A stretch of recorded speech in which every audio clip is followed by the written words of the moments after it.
It's Baron Dodger and Crystal Husky, and I'm here to tell you how much I fucking love cops. You see, when you're a cop, you don't want war, violence, you don't want killings, you don't want anything bad to happen. You know, you're generally a good fucking person, and you're at the service of the democracy you're in because you're a good person basically, and you want good things to happen. And I align with all cops because I'm the same.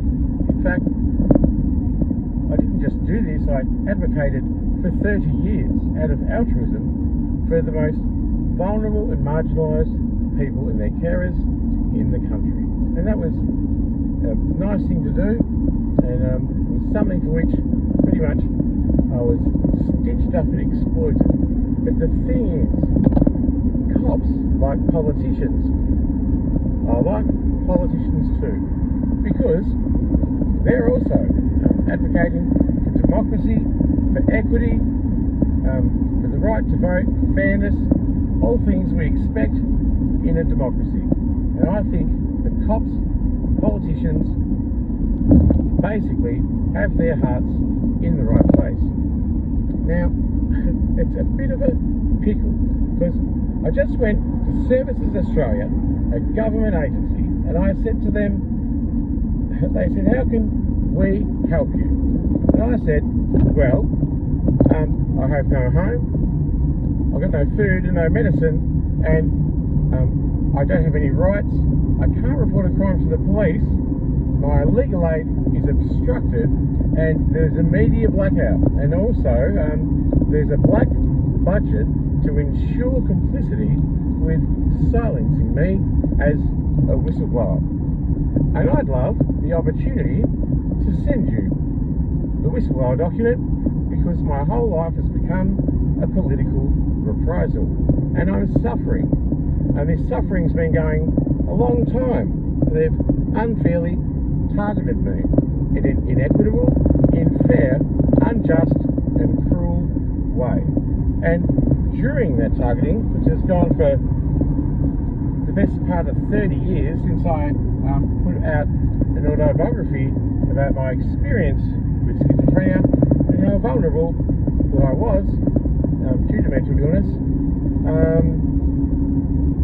I have died from the targeting, and that means the targeting and not the mental illness is responsible for the culpability of that fatal injury, and that means the government's guilty of institutional murder, and that's not a very fair, equitable, reasonable or democratic thing to do, especially to a disabled gay whistleblower who whistleblew for the purposes of democracy and humanity everywhere, because I believe in equity, fairness and all those things which align me with cops and with politicians. So, and then they said to me, that's nice, well you just explain to me how you think we can help. And so I said again, I have no home, I have no food, I have no medicine, and all those things. What I want from you, I said, is for me to email you right now the public interest disclosure, and it's your responsibility as a public official under the Public Services Act to acknowledge that public interest disclosure, and once you acknowledge it and act on the corruption, and that would guarantee me protection under the Public Interest Disclosure Act. And that's the way you can help me, because my whole life's a political reprisal, my life is imminently at risk, and just last week I've been aware that the NDIS Minister Bill Shorten has been abusing it with impunity and has covered up a suicide attempt only to entrap me to the NDIS, where he's deliberately weaponised my illness against me and caused it to be worse, entrapped me to poverty, entrapped me physically, politically, socially, in all ways. And really kicked in the boots when they started the V2K audio harassment, the gang stalking, the surveillance, and the intimidation from authorities, which has been going for a long time now. And she said, "Would you like the name of a men's shelter?" And I said, "Well, I expected as much. The institutional complicity with your involvement in treating me is at odds with your fiduciary obligations that you swore under God when you took this public office role. I'm a spiritual person and I believe in justice, and you are not treating me with respect to the Public Interest Disclosure Act, which you must acknowledge, and you are in breach of that, and further, you're actively participating to my harm by delegitimising my evidence and sending me to welfare, when in fact, it's true I need welfare, but that's not all I need. I need welfare and justice. I need both." And I said, "I have schizophrenia." Now, that much is hard to deal with, but it's really an abhorrent and dehumanising and unforgivable reality that the NDIS Minister himself has actively participated in weaponising that diagnosis to cause me harm and deliberately hurt me. I said to her that I have evidence that the NDIS Minister himself was responsible for ordering a hit on my life. That means the Australian government has actioned a murder on a disabled gay whistleblower for the purposes of silencing me permanently as a whistleblower. That's an egregious human rights abomination and one of the highest ever cases of corruption and of an unbelievable situation in which an innocent person, his life has been treated as a sacrificial lamb for the purposes of sustaining the powers that be and the corrupt super rich elite, and also for preserving the status quo of this government, which is corrupt to the eyeballs.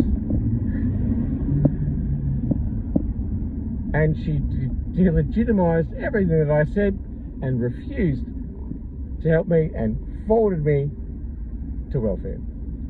Now, as a government agency, they're institutionally complicit in the murder. She's acted in breach of her fiduciary obligations, and she's believed the libel and slander of lots of people who have got it in for me, including this little snippet that I learned not too long ago, is that Debbie Morgan, hi Deb, I hope you've been well. I've never wished you harm and I've never intended you harm. But she was apparently paid by someone to create a fabricated report to me, about me, to police. And that ended up underpinning the persecution of a lifetime in rape allegations. But the thing is, if that was rape, it happened at the police breakup. It's hard to rape someone when they want to be fucked, and it's hard to claim it was rape when it happened at the local police breakup, which was crawling with fucking cops. So there was no issue until someone realised, and I realised, that I might have been gay. It wasn't, it wasn't an experience that was a divine thing with white sheets and everything. It was on the cricket oval. But the thing is,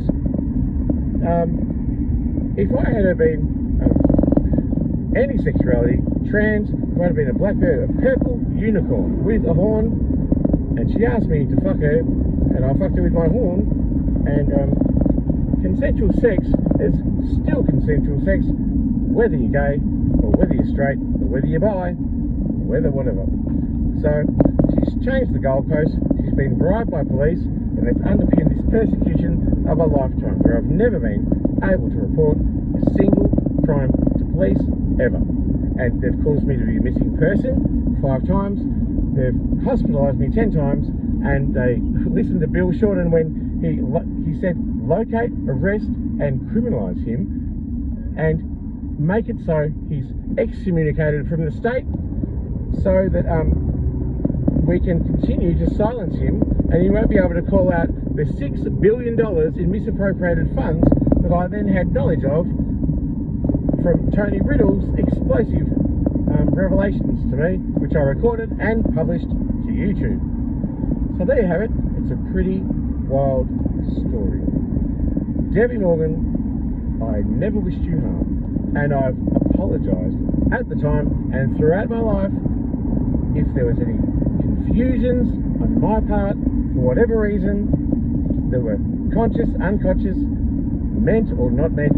I've always said I've meant no harm, and I've atoned before God, because I'm a spiritual person. What is my issue is that the deliberate malicious actions which have manipulated the legal fraternity and the law enforcement agencies fundamentally and universally. I love cops. I love freedom. I love democracy. I love all those ideas. The thing is, when you're a scapegoat, you don't get those things. Currently, I'm a refugee inside the democracy of my citizenship. I've been falsely accused for things never tested in a court of law. In addition to a rapist, I'm apparently an extortionist, a pedophile, and a terrorist as well. There are no child victims, and although there's been dubious, dodgy things on my computer which have been placed there by authorities, I mean, who do you go to for your news? You go to the news, whatever, and you accept it as gospel, but the authorities are sometimes wrong, and they're dead set wrong. In this case, there are no child victims from me, or resulting from anything from me, and you know, I've even examined it honestly and purposely. I don't want to have sex with children. I really fucking don't.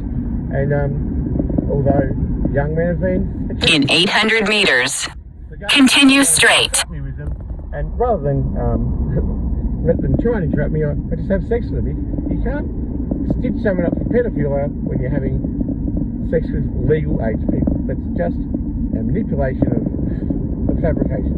But anyway, terrorism, I don't wish any harm. I really don't. I'm all about cops, all about lawyers, and I'm all about peace, democracy, fairness, equity, equality, all those things. And I've always stood by that. And the other thing is extortion. I'm not an extortionist. For God's sake, I was gifted 100. In 200 meters, continue straight. Someone said it was a mistake, so I gave it back. That was when I was on a pension, and I was renting. And just money is not my currency. I really don't have continue straight. My desire is for fairness, for justice, and I have a divine purpose when it comes to that. So there's something that's not right here.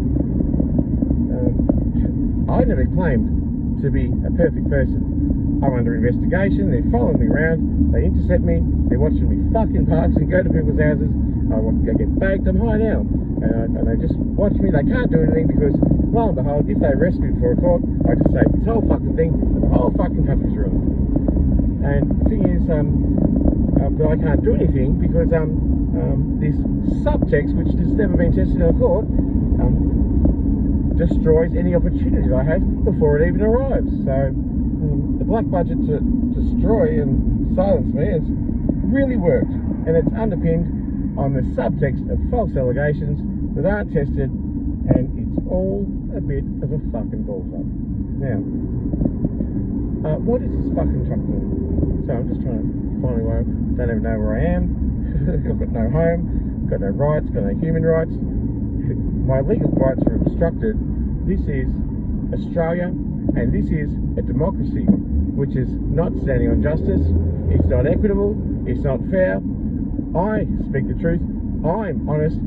Where is all your honesty? Where are all the people fronting up with the evidence to have the courage of their convictions and tell me in my face what they think? The evidence, say that I hurt you if I hurt you, and I will immediately apologise. It is not my intention to go around hurting people, and if I have, I apologise.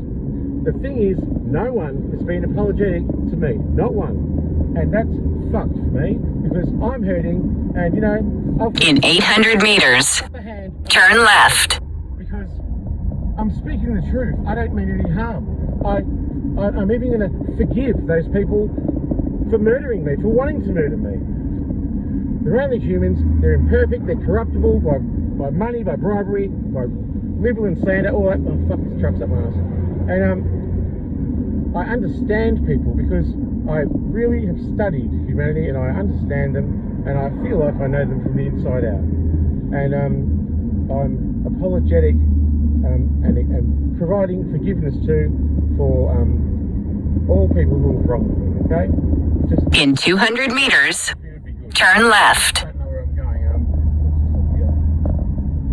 Fuck, I was thinking to get fuck out of left in front of his truck again. Sorry, mate. This truck's gonna fuck go nuts at me. But anyway, that's my story. Turn left. Can anyone provide me a home? That would be good. I'm homeless still. It's not okay to get a disabled person and his therapy dog to live in his fucking car under the care of the NDIS. That just underpins the fucking huge amount of shit fuckery that I'm having to deal with. It's fucked. It's not fair. This is Baron Dodger signing off from Lost. What's wrong with the world, you know? If we could all be a little bit kinder to one another, please. I'll commit to that, and I'm committing to not causing any harm. I get frustrated, I get angry. I've got good reason to. But I draw the line at violence or causing any harm.